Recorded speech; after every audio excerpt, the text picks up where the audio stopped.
Chapter 12, Southern Sudan, 2009. An iron giraffe.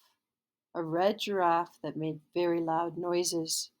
The giraffe was a tall drill that had been brought to the village by two men who had visited earlier.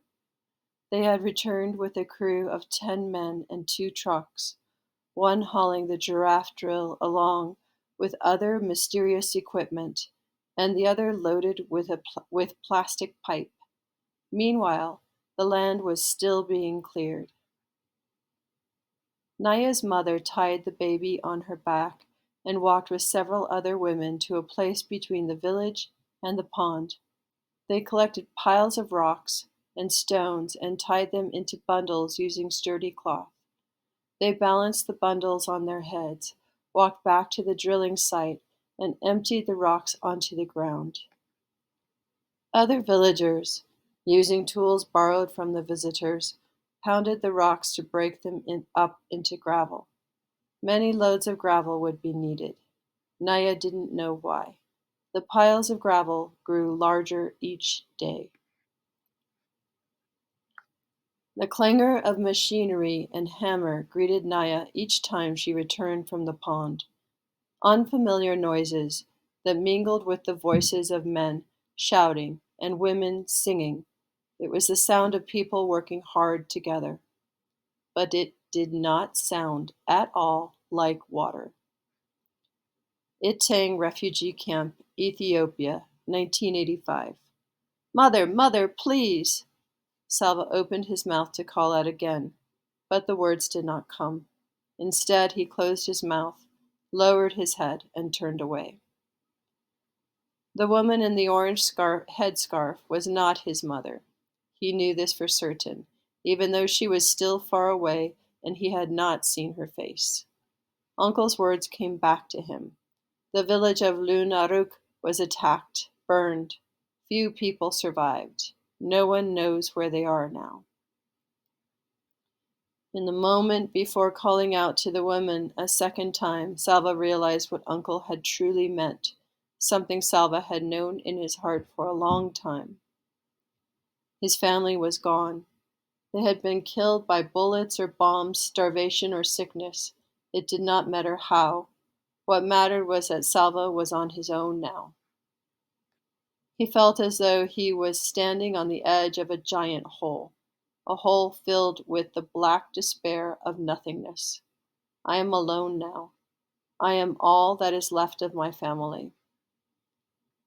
His father, who had sent Salva to school, brought him treats like mangoes, trusted him to take care of the herd.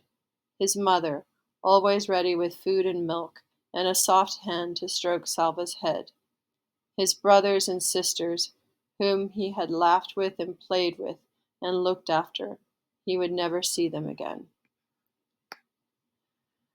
How can I go on without them? But how can I not go on? They would want me to survive, to grow up and make something of my life, to honor their memories. What was it Uncle had said during the first terrible day in the desert? Do you see that group of bushes? You need only to walk as far as those bushes.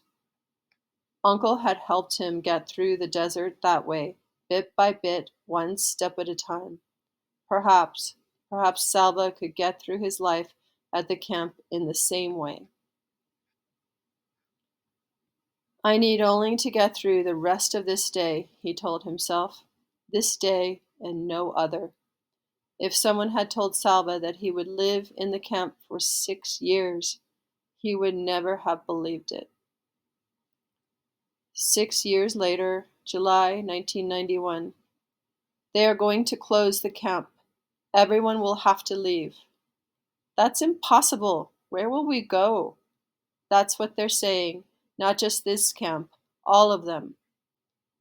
The rumors skittered around the camp. Everyone was uneasy.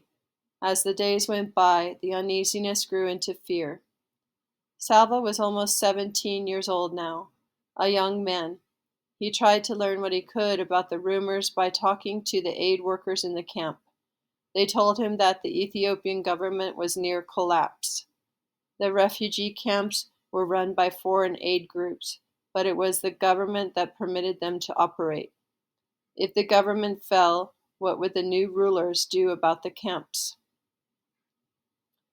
When that question was answered, no one was ready. One rainy morning, as Selva walked toward the school tent, long lines of trucks were arriving. Masses of armed soldiers poured out of the trucks and ordered everyone to leave. The orders were not just to leave the camp, but to leave Ethiopia. Immediately there was chaos. It was as if people ceased to be people and instead became an enormous herd of panic stampeding two-legged creatures. Salva was caught up in the surge. His feet barely touched the ground as he was swept along by the crowd of thousands of people running and screaming. The rain, which was falling in torrents, added to the uproar. The soldiers fired their guns into the air and chased the people away from the camp. But once they were beyond the area surrounding the camp, the soldiers continued to drive them onward, shouting and shooting. As he dashed ahead, Salva heard snatches of talk. The river. They're chasing us toward the river.